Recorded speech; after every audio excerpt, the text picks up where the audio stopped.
Olá, boa noite. Hoje o Conexão RS Debate reúne então um tema muito importante que é ligado à educação no Brasil e no Rio Grande do Sul. Vamos pensar a educação no Brasil e no Estado. Aqui no estúdio, nossos convidados analisam então o desafio do ensino superior, um retrato atual do ensino à distância, o corte ou contingenciamento de verbas para universidades e ainda uma análise então do futuro da educação em todos os sentidos, em todos os espaços. Fique com a gente porque o Conexão RS já está no ar.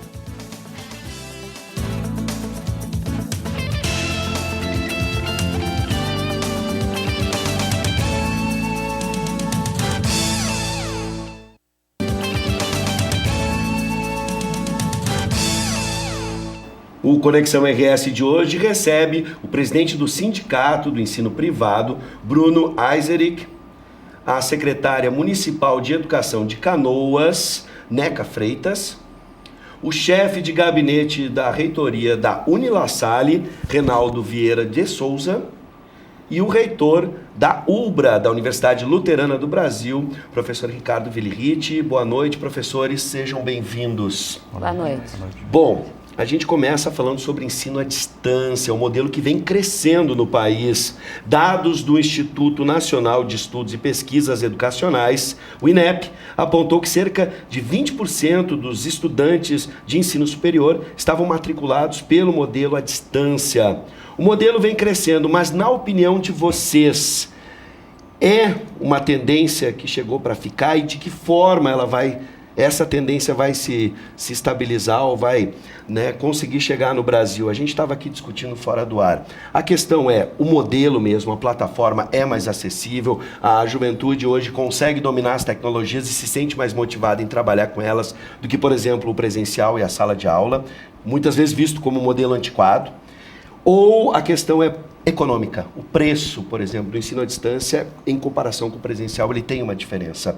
Vamos começar. Professor, por gentileza, faça as honras da casa. Muito bem. A gente precisa ter, primeiro, uma compreensão de que todo curso superior hoje, no Brasil, já até uma determinada medida, à distância.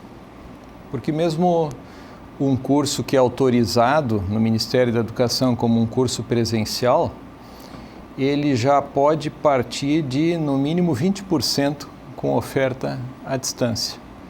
Dependendo do índice que a instituição tem, ele pode também chegar até 40% da sua matriz oferecida com mediações que a gente chama, mediações tecnológicas que a gente chama à distância.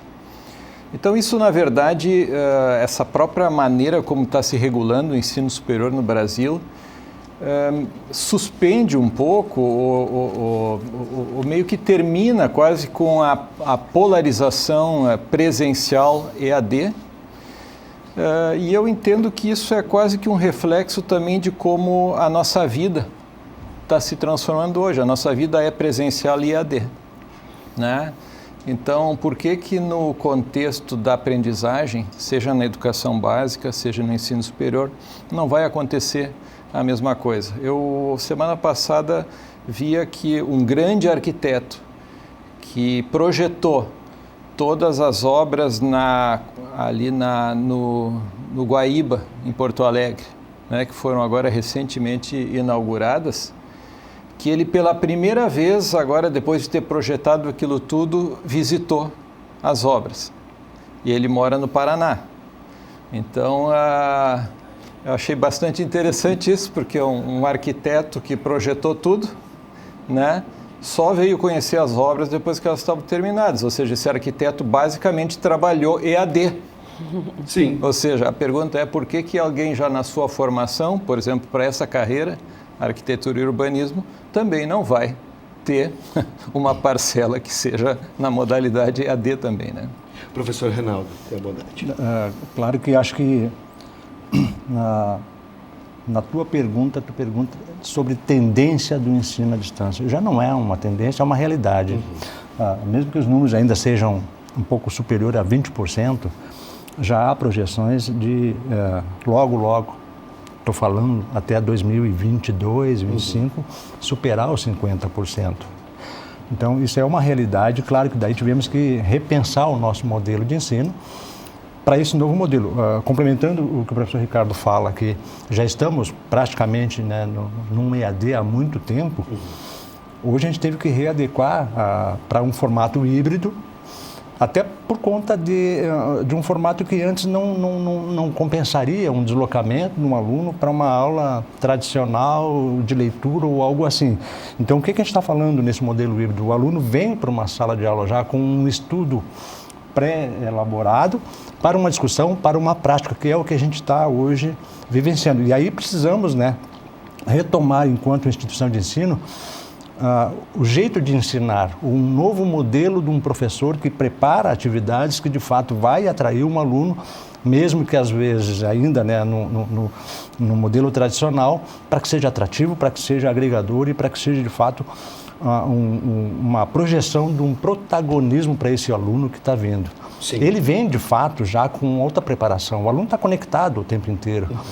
Não que os professores não estejam, então a gente teve que também adaptar e nivelar essa conexão que hoje o aluno tem versus o que o professor precisaria ter dentro desse formato. Então, respondendo efetivamente, Sim, já não é tendência, é uma realidade esse novo modelo, e quem não se adequou já perdeu tempo, e aí agora precisamos acelerar esse processo. Bom, antes de passar para a professora Neca, ainda dentro do ensino superior, professor Bruno, quem hoje, desses 20% que a gente já tem, já trabalha com EAD? O senhor estava comentando sobre o perfil desse aluno hoje que está já no EAD. Exatamente. Eu acho que a primeira questão, quando a gente vai pensar no EAD, e efetivamente existem estudos que em 2022 o número de ingressantes no EAD deve ser o mesmo número de ingressantes no presencial. Nós estamos aqui, daqui a 3 anos. Sim. Né? Então, assim, o que acontece? A primeira questão é o seguinte: quem é esse aluno que está entrando no EAD? E isso essa mesma pesquisa traz. Não é aquele aluno que é o egresso do 3º ano do ensino médio. Então, os alunos que estão saindo do 3º ano do ensino médio, eles ainda, na sua grande maioria, eles estão optando pelo ensino presencial, que não é completamente presencial. Hoje falar presencial ou EAD é meio complicado. Na verdade, hoje se fala muito mais em híbrido, porque o presencial tem a parte EAD e o EAD tem sua parte presencial. Então, o aluno que está entrando hoje para o EAD, digamos assim, ele é um aluno mais velho. Ele não é aquele aluno que é o egresso do ensino médio. Então, o que se tem pensado é o seguinte: se esse aluno está entrando para o EAD, ele está entrando muito mais pela questão econômica, pelo custo que tem esse modelo, e isso preocupa. Porque muitas vezes o custo ele não está associado à qualidade. Sim. Então, o que nós nunca podemos abrir mão quando se fala em EAD ou ensino presencial é a qualidade do ensino. Eu acho que isso nós temos que trabalhar sempre com qualidade de ensino. E o que nós temos como futuro próximo? A informação que vem de Brasília é que o Ministério da Educação ele pretende desregulamentar ao máximo. Ou seja, dar liberdade para as instituições. Sim. Então, isso é um futuro que, ao mesmo tempo que ele nos traz boas perspectivas, ele também nos preocupa. Bom, e a ampliação dessa ideia de EAD, eu já vou passar a palavra para o professor Reinaldo, mas para incluir na conversa a secretária municipal de Educação de Canoas, professora Neca, em novembro do ano passado, falando sobre o governo federal, o Ministério da Educação homologou novas diretrizes curriculares nacionais. Entre as alterações está a validação da educação à distância. Hoje a gente pode ampliar, como a senhora enxerga essa possibilidade de se ter um ensino à distância também no ensino básico, por exemplo? Essa é uma questão que trouxe, né, no nosso referencial curricular que nós construímos aqui na rede de Canoas, das escolas, e nós temos uma experiência bem positiva, né, que nos trouxe também um reconhecimento da Unesco em uma escola da nossa rede, e nós trabalhamos com ensino básico, então educação infantil e ensino fundamental. e nós criamos um projeto na Escola Erna Wirth, capitaneado pelos próprios professores e pela equipe diretiva lá. A professora Tamarisa estava na direção da escola nesse momento, e então nós criamos lá o EJA semipresencial. Então, foi uma proposta muito interessante, né, inovadora, que nos trouxe uma perspectiva de muitas possibilidades, de trabalhar justamente com esses jovens e com esses estudantes adultos e jovens, que têm as suas peculiaridades, que talvez não permitam aquela presença, né, dentro da escola todos os dias.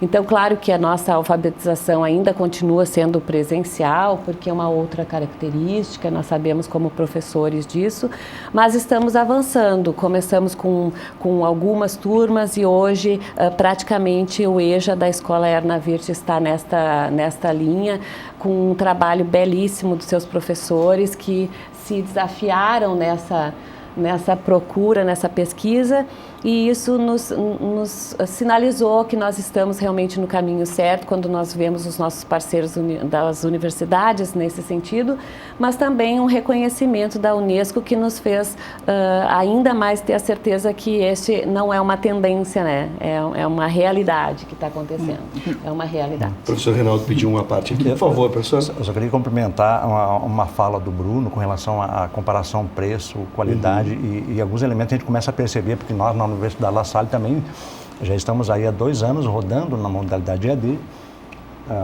mesmo já também tendo os 20% conforme o professor Ricardo fala. A gente percebeu lá no nosso caso, e isso que é uma constatação brasileira, né? O alunado do ensino superior ele coloca numa escala de prioridades o ensino superior 7º, 8º lugar, e qualquer razão, qualquer motivo, às vezes, aí, basicamente o financeiro, é motivo de um trancamento. Com o EAD, a gente percebe que tinha muito aluno que gostaria de estar vindo ao ensino superior e agora tem a oportunidade.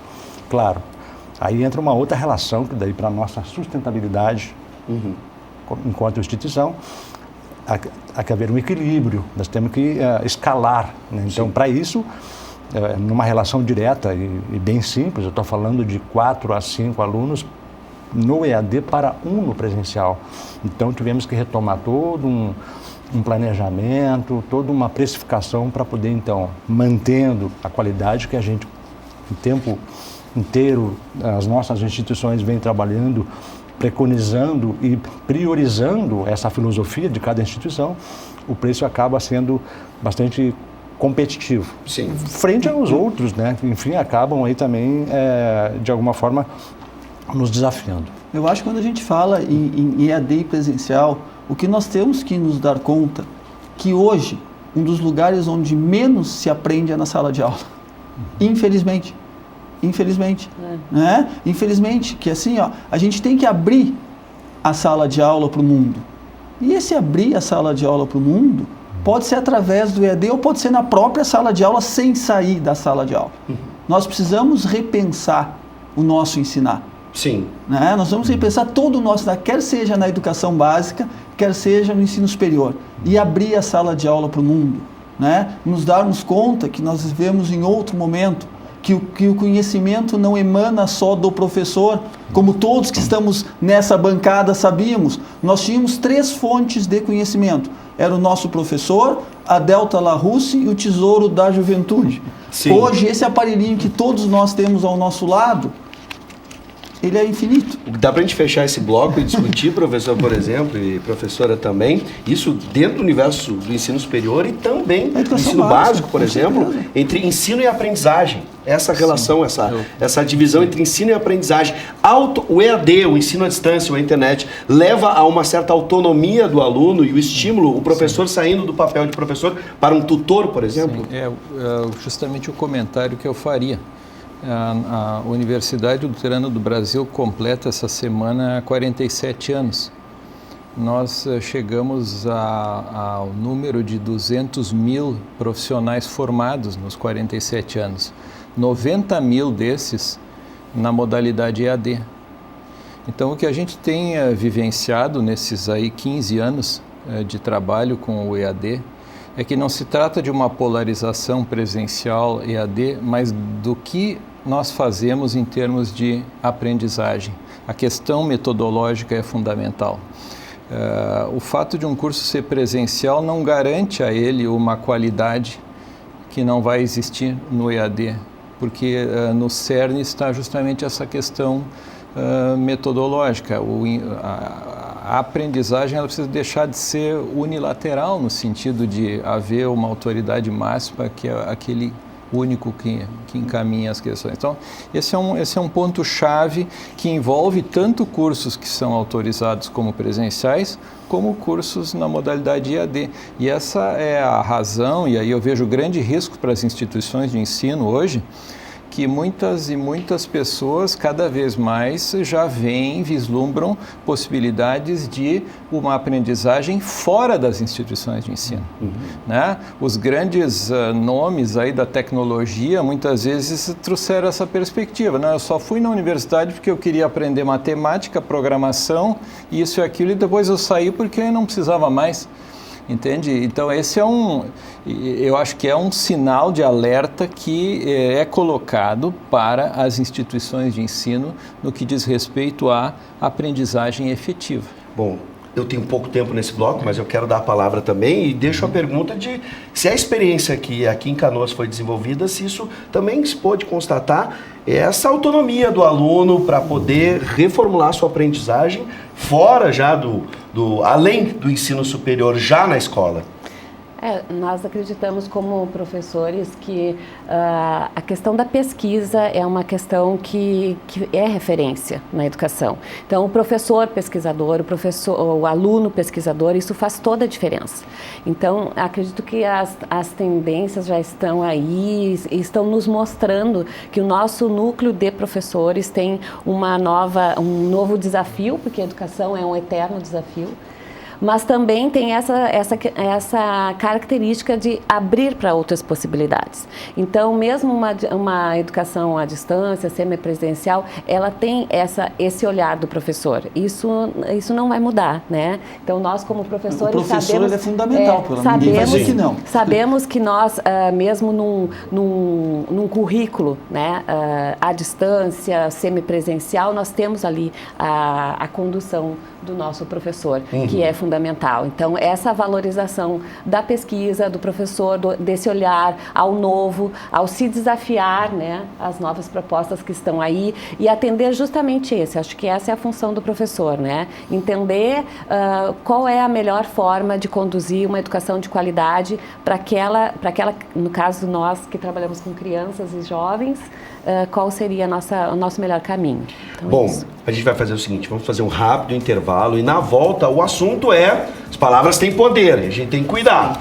Corte ou contingenciamento de verbas para as universidades e instituições de educação. Fique por aí porque a gente já volta.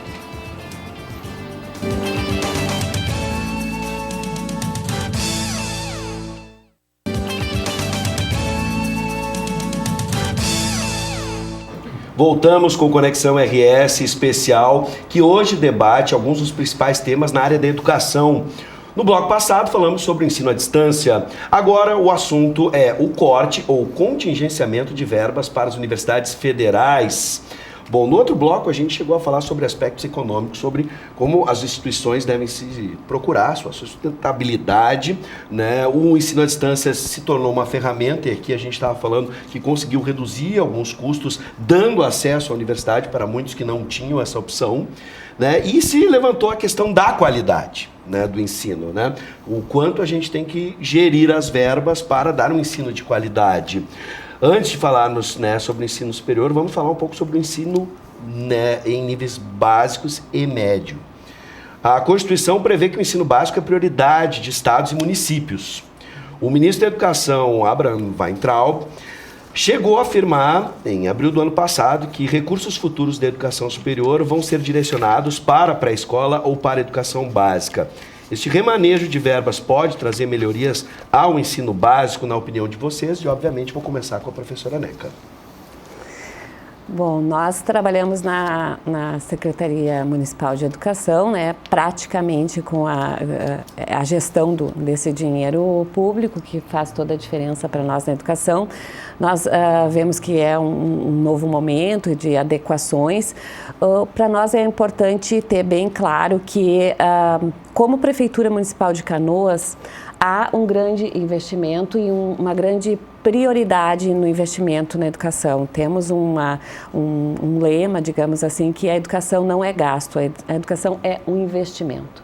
Então, essa é a nossa postura da nossa gestão. E nós temos investimentos bastante fortes na questão de infraestrutura, na questão de infraestrutura também nas escolas, mas a questão pedagógica para nós é extremamente importante também.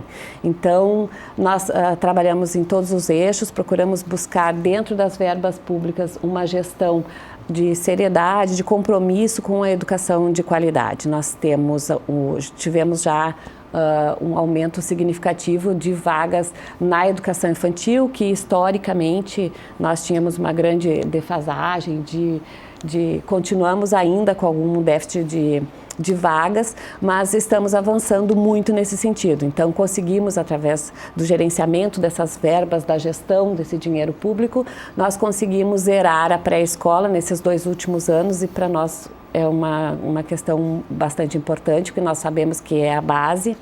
No ensino fundamental, nós estamos investindo também em tecnologia, né, que é o assunto que a gente trouxe no primeiro bloco aqui. Estamos entrando, acho que depois a gente vai falar um pouquinho do Google for Education. Uhum. E é isso, a gente tem esse compromisso.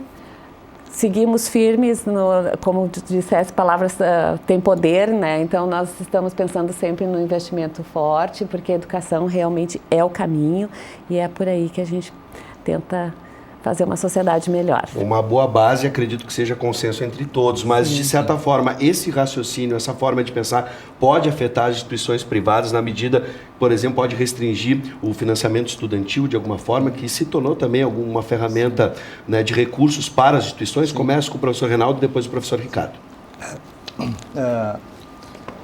Nós, no ensino privado e também comunitário, né, porque no nosso caso, na Universidade La Salle, somos filantrópicos e aí, por conta disso, também temos que converter, né, 20% das nossas bolsas dentro do modelo ProUni.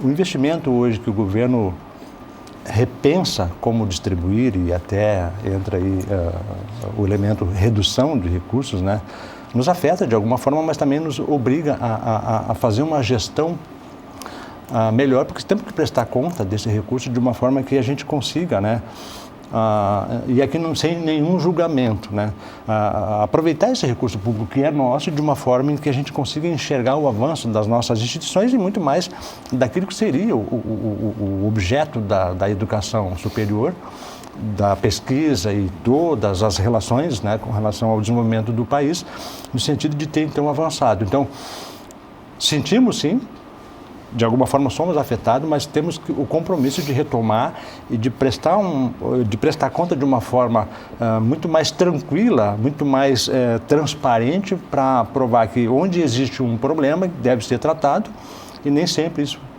nos afeta diretamente. Então, nesse sentido, eu acho que temos que o tempo inteiro estar atentos a essas questões. Sim, professor Ricardo. Inclusive, hoje eu ouvia que há uma crise muito grande em instituições federais de ensino superior. Num caso, precisaram cortar, então, o suco no restaurante universitário. No outro caso, os estudantes não iam mais ganhar a carteirinha. E aí eu fiquei pensando, né, nós na UBRA temos hoje perto de 15 mil alunos que são bolsistas integrais. Eles vêm de famílias que têm uma renda per capita de 1,5 salário mínimo e eles não ganham suco, né? Eles também precisam pagar pela sua carteirinha de estudante se eles quiserem meia no cinema ou desconto na... Então, o nosso país segue muito, muito desigual nesse sentido. as instituições federais de ensino superior ainda reservam 50% das suas vagas, né, visto dela forma inversa, para pessoas de alto poder aquisitivo, para jovens que vêm da educação privada, que cursaram as melhores escolas. Então, essa característica do ensino superior público de anos atrás, que a gente via que era extremamente desigual, tem se feito uma luta muito grande para torná-lo mais justo do ponto de vista da população e que, de fato, os estudantes que vêm de famílias pobres, eles possam também cursar uma universidade pública, né?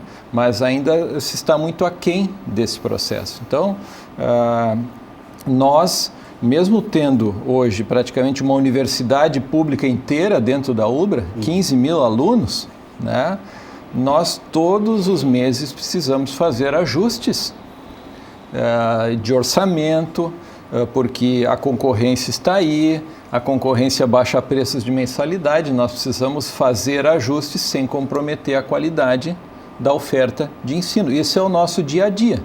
Então, o que está acontecendo agora em grande medida para as reitorias de universidades públicas é que eles estão enfrentando a situação que a gente já enfrenta há anos, de ajustar, de rever orçamento e de fazer muito mais em termos de qualidade e quantidade com menos, que é a nossa realidade. O nosso país não vive uma maravilha em termos econômicos, então isso aí afeta todo mundo. Bom, essa relação qualidade-recurso, como é que a gente pode enxergar ela, professor Bruno? Eu diria que quando a gente fala de recurso público, de dinheiro público, o assunto é importante, porque é o meu dinheiro, é o dinheiro dos meus impostos. O que o governante está fazendo com o dinheiro dos impostos que eu pago? Aonde que eu quero que o meu presidente, ou que o meu governador, ou que o meu prefeito use o dinheiro dos impostos? Então, eu acho que é um assunto extremamente sério e a educação tem que ser prioridade. Toda vez que nós falamos de dinheiro público, o investimento da educação é o investimento mais importante. Agora, não basta a gente definir que esse é o investimento mais importante. Nós temos que ter gestão. E eu acho que isso que as instituições privadas têm muito a ensinar para as instituições públicas, de modo geral. Por quê? Porque no momento que o dinheiro público ele é uma torneira aberta que não se fecha, a gente não tem preocupações em gerir. Então, é esse sentido para mim que faz essa discussão. E se nós vamos pegar exemplos, estudos que existem, um aluno hoje numa universidade pública, o custo dele é 4 vezes maior do que o custo de um aluno de uma mesma instituição privada. E não se justifica esse custo, porque existem algumas questões. Um doutor numa universidade pública, ele está, das 40 horas que ele está contratado, no máximo 16 horas extrapolando em sala de aula. Ao passo que numa instituição privada, ele vai ter que estar mais tempo em sala de aula. E aí, obviamente, precisa de menos professores. Então, eu acho que não é só uma questão de cortar ou contingenciar ou não liberar, mas sim de gerir bem os recursos. Eu acho que aqui nessa bancada todos concordamos. A prioridade tem que ser a educação, como acontece aqui em Canoas, né? A prioridade do dinheiro público, do meu imposto. Eu que sou um cidadão que pago impostos, eu quero que o meu governo invista prioritariamente em educação. Agora, não basta investir em educação, tem que saber gerir. E eu acho que é essa questão que se coloca quando se fala em contingenciar ou cortar. A importância de saber gerir esses recursos para ter melhor resultado e para ter um país melhor. Eu vou inserir, então, uma terceira palavra que eu acho que a gente pode discutir e vai acabar tocando em todos os aspectos, público, privado, no ensino básico, no fundamental, no básico, até chegar ao ensino superior. Esse raciocínio que o governo está implementando parte de uma premissa de que a educação no Brasil, no nível básico, ela não estava à altura, entregando, por exemplo, bons alunos preparados para o ensino superior. Não está. Né? E é essa questão que eu quero colocar para vocês com uma experiência, cada um na sua área. Hoje, realmente, a palavra assim, é remanejo. né, a ideia é realocar o investimento no ensino superior na base. Esse raciocínio, na concepção de vocês, ele está certo? Ele realmente indica de que a gente precisa melhorar, preparar mais os alunos? No nível municipal, há uma preocupação em se dar qualidade para chegar e proporcionar ao aluno à universidade com qualidade? O desafio, quando se trabalha com a educação básica, pensando desde a educação infantil, é realmente esse, né? Nós temos que ter uma educação que conduza ao sucesso dos nossos jovens e das nossas crianças. E aí nós temos dentro da pedagogia uma série de questões. Nós não somos conteudistas, né? Não é esse o nosso propósito. Nós precisamos dar justamente condições para que os alunos sejam os seus pesquisadores, os seus gestores das suas vidas. E aí é importante que ele possa ver, porque nós trabalhamos com instituições públicas, além do espaço onde ele ocupa hoje, quais espaços nesse mundo ele pode ocupar futuramente? Numa universidade, numa questão profissional, numa vida aqui e agora, porque o futuro é agora. Nós vemos que hoje nossos estudantes, desde bebês, eles são outros estudantes, eles desafiam o próprio adulto a superar as suas limitações. Então, se nós conseguimos construir dentro da educação alunos desafiados, eles vão ter a grande possibilidade de seguir muito longe. E essa é a importância. No ensino privado, vocês conseguem detectar isso, professores? Sim, o que eu observo é que nós tivemos nas últimas 2 décadas, uma mudança considerável nesse desequilíbrio que nós tínhamos, onde passou a se investir na educação básica, falo do recurso governamental, mais do que antes, e também não com um descompasso tão grande em relação ao investimento no ensino superior por parte dos governos, embora se precise avançar mais nesse sentido. O que nós observamos porque 70% dos nossos alunos na UBRA são alunos que vêm de famílias de classe média baixa, se não pobres, e da educação pública, oriundos da educação pública, e que vêm com déficits enormes de aprendizagem. Quer dizer, aquilo que a gente sabe hoje, que 50% das crianças no Brasil, aos 9 anos, ainda não sabem ler, isso a gente observa no primeiro semestre do curso superior claramente. Eu trabalhei muitos anos como professor de turmas de primeiro semestre aqui na UBRA, né? Muitos e muitos alunos nas turmas não sabiam ler, no sentido de estar à frente de um texto, fazer essa leitura e depois dizer com as suas palavras o que estava ali. Eles não tinham essa competência. Apesar disso, eu pude observar em muitos casos, na maioria dos casos, como em 4 ou 5 anos, esse estudante estimulado, acompanhado, fazia um progresso enorme.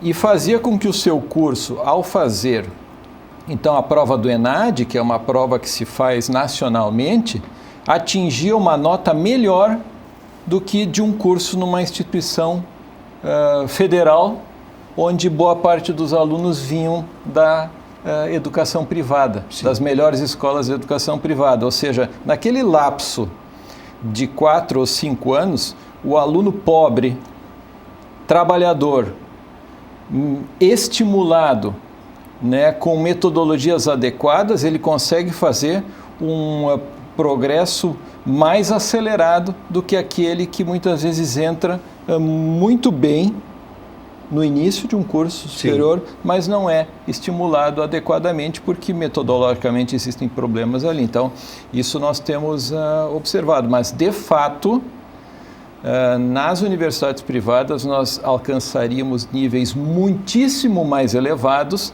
se os alunos que nós recebêssemos da educação básica pública, do ensino secundário público, viessem melhor, mais competentes em termos de aprendizagem. Professor Renato.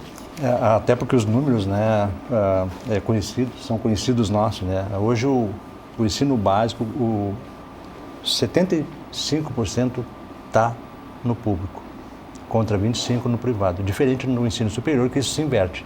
25% está no público, 75% no privado. Mas a gente percebe, eu acho, concordando com o professor Ricardo, já há uma evolução percebida, né? A gente já percebe isso por conta dessa aproximação. E não estou falando aqui de decretos que as instituições acabam tendo que se adequar para também, no papel do ensino superior, a inserção no ensino básico. Então, já existem mecanismos, e a gente tem visto aí bastante fruto disso, já tem um aluno em processo de uma melhor preparação. Sim. E aí eu poderia transversalizar aqui algumas competências como empreendedorismo, inovação, a própria internacionalização, e sem contar que, não estou aqui descartando, mas também é um fator bastante importante, a conexão, a tecnologia hoje à disposição desse aluno, meio que já o torna um pouco mais crítico ao processo. Sim. Então, por isso que eu digo que lá dentro da nossa universidade e de todas as outras, tivemos que repensar o papel do professor nesse novo movimento de um aluno que está mais conectado e tal.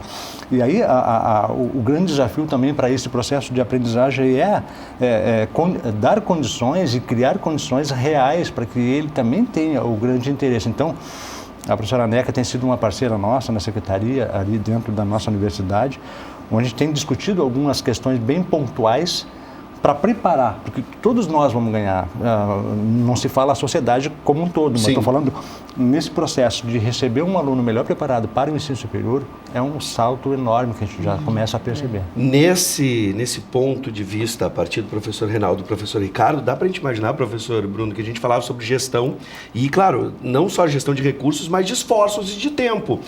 Se a gente for enxergar, então, a realidade que nos trouxeram os professores aqui falando das suas universidades, dá para imaginar que resultados melhores, como disse o professor Ricardo, a gente poderia ter dentro do ensino superior, na área de pesquisa, por exemplo, avançando mais rapidamente com um aluno melhor preparado. Isso também é gestão. Acaba, de certa forma, esse recurso público na base acaba resultando em resultados melhores no ensino privado, por exemplo. Sem dúvida. Mas o grande problema que nós temos é de cobertor curto.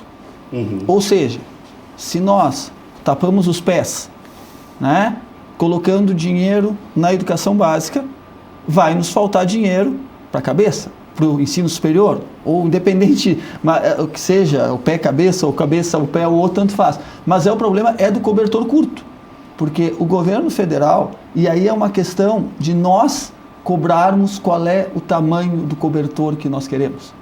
Nós queremos um cobertor grande, que dê para cobrir tanto a cabeça quanto os pés. É fundamental que o governo invista na educação básica. É um absurdo os dados que o reitor trouxe sobre o analfabetismo, né? Quando a criança passa a ser alfabetizada. Existem dados mais graves no ensino médio. 70% dos alunos que terminam o ensino médio não dominam os conteúdos mínimos de matemática. E 50% não dominam os conteúdos mínimos de português. Como esse aluno vai ingressar e fazer um ensino superior, mesmo que seja de qualidade, se ele não tem a base? Então nós temos um sério problema de base. Ao mesmo tempo, se o governo federal passar a investir mais na educação infantil, na alfabetização e depois no ensino médio, o governo federal simplesmente, os últimos governos todos, têm abandonado o FIES. O FIES é um programa que caiu em desuso. Ninguém mais ouve falar em FIES, porque o FIES acabou. E é fundamental que o governo federal invista no FIES. Investir em FIES é investir no futuro do Brasil. Para aqueles que não conhecem, obviamente é importante falar, o FIES é o financiamento público para que o aluno faça o ensino superior e depois de formado ele pague. Quer dizer, é financiamento, não é dinheiro a fundo perdido. Até existem posições mais radicais que dizem que o FIES tinha que ser a fundo perdido, porque está investindo no futuro do país. Então, tem que investir em educação básica e tem que investir em ensino superior. O que nós temos que trabalhar, e essa é a nossa função como Cinep, de dar apoio para que haja investimento tanto na educação básica quanto no ensino superior. Os dois são importantes para que possamos construir um país melhor. Então, tem que investir. O professor deu um gancho muito bom. A gente vai falar do futuro da educação no próximo bloco. A gente vai fazer um rápido intervalo e, na sequência, então, vamos projetar como deve ser o futuro da educação aqui no país, no estado, frente a novas tecnologias, gerenciamento de recursos. Fique por aí, a gente já volta.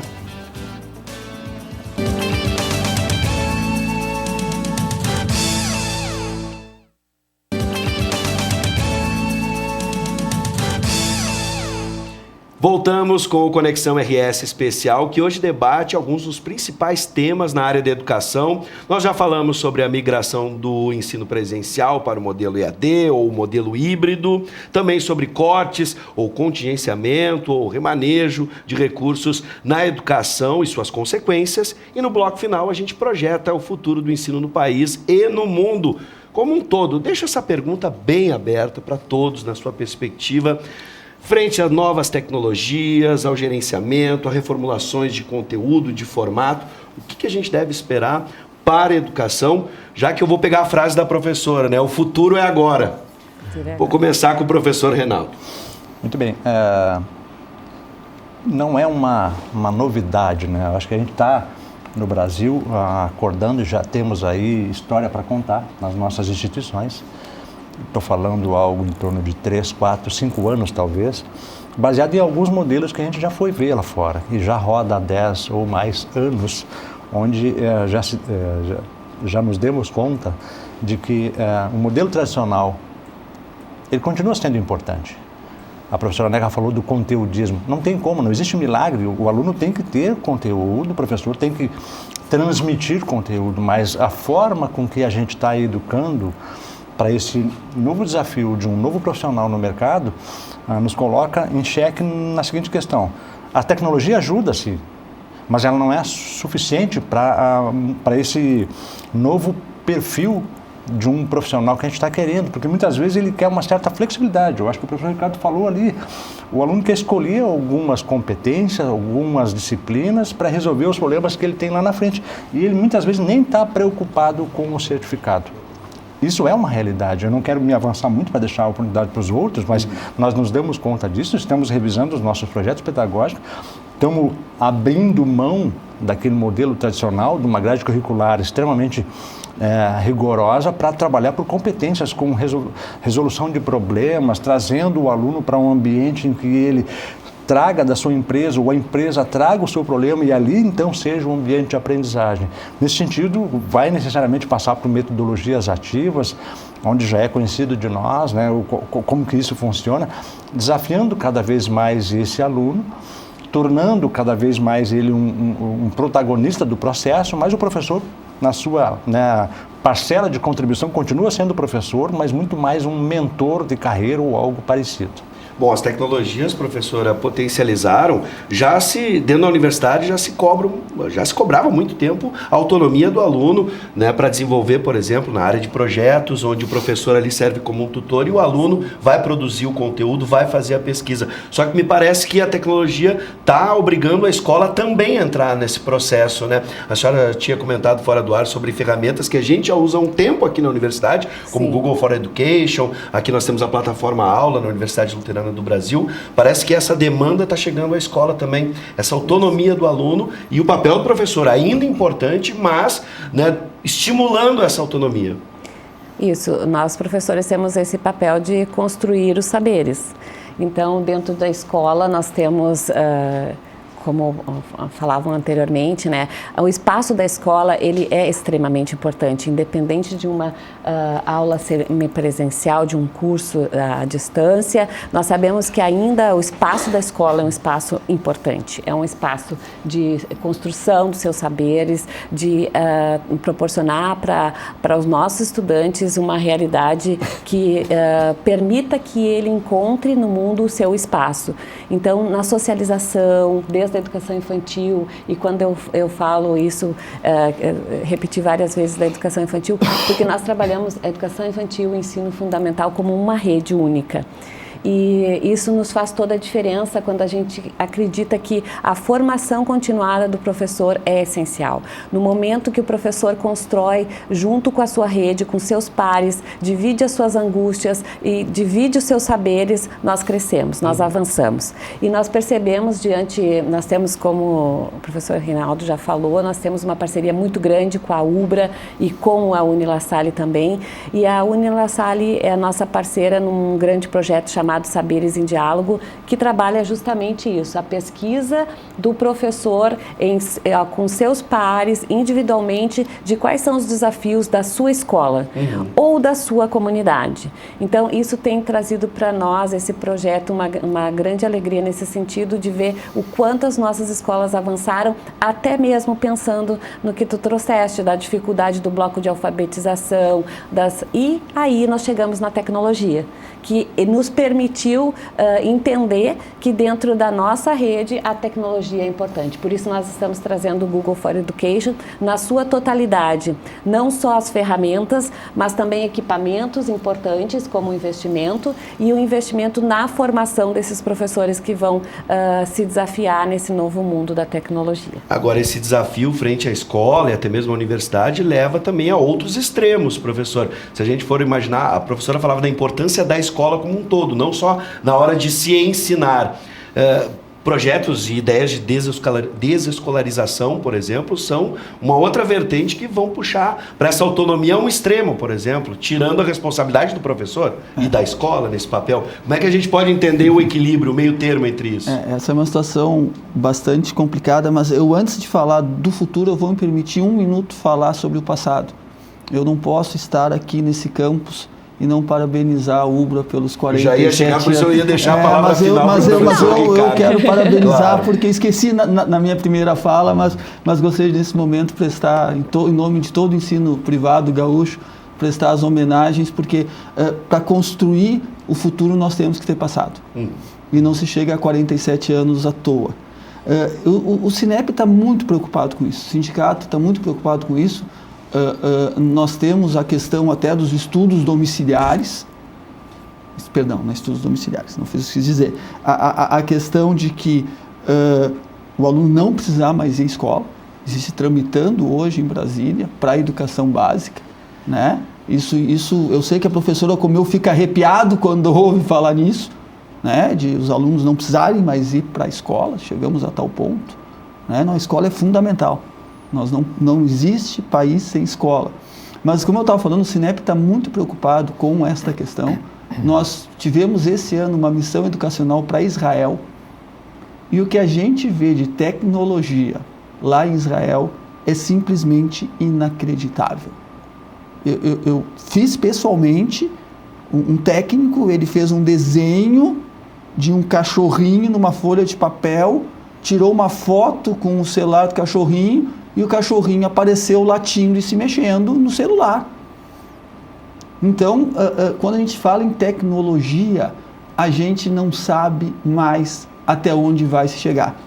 Mas uma das perguntas mais importantes é o seguinte: não adianta tecnologia sem pessoas.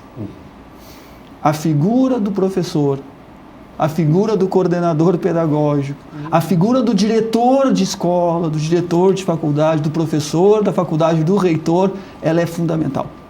A tecnologia, nós temos que entendê-la como um meio. A tecnologia é um meio que nos ajuda a alcançar um fim. E nós só alcançamos esse fim se nós tivermos pessoas capacitadas e habilitadas para isso, né? A escola e a universidade são fundamentais para que isso aconteça. Dá para imaginar, professor, que é uma das suas áreas de interesse a tecnologia auxiliando e potencializando as instituições de ensino e não afastando as pessoas das instituições.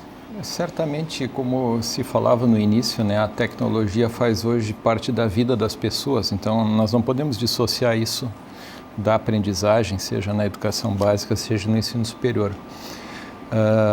Com relação às perspectivas da educação, eu tenho um ponto assim que tem me preocupado muito, que diz respeito ao aspecto da globalização que nós vivemos hoje. Enquanto nós estamos preocupados em aumentar o número de crianças e jovens na educação básica, de que eles estejam nas escolas ou de que jovens estejam nas universidades, as economias de ponta no mundo hoje, me refiro aqui à América do Norte e Europa Ocidental, na comunidade europeia, eles estão já há vários anos com investimentos enormes na captação dos talentos. Ou seja, hoje, por exemplo, é padrão universidades alemãs terem 30% das suas matrículas alunos estrangeiros. Eles estão buscando do mundo inteiro os melhores talentos da China, da Índia, do Brasil, de todos os lugares, e estão levando para lá para fazerem a sua formação e para atuarem na sua sociedade, na sua economia. Né? Então, isso me preocupa muito porque nós não somos competitivos em relação a isso. Semana passada eu vi uma entrevista de um rapaz, 17 anos, de Caxias do Sul, que foi aprovado em mais de 10 universidades canadenses e norte-americanas com bolsa de estudo, ou seja, são recursos direcionados para lá. É um enorme talento de 17 anos que está saindo daqui, provavelmente para não voltar mais. Então, aquilo que a gente fala muitas vezes no futebol, né? A gurizada sai com 14, 15 anos, isso está acontecendo com os nossos jovens, com os maiores talentos, porque as grandes potências hoje econômicas, tecnológicas e que também já fizeram o dever de casa em termos de estratégia e política educacional, estão atraindo os nossos grandes talentos e jovens. Isso eu lastimo profundamente e lastimo de ver que, apesar disso tudo, nós não temos uma estratégia construída em relação a isso no nosso país. Infelizmente, nem uma vírgula do que se ouviu, falando agora também estamos com um novo governo aí esse ano, né? Então, nenhuma vírgula até o momento, né, em relação a isso, a se construir uma estratégia. Quando que isso é debatido no nosso Congresso Nacional, nas nossas assembleias, né? Então eu deixo aqui como uma grande interrogação em relação à perspectiva da educação no Brasil em um contexto globalizado.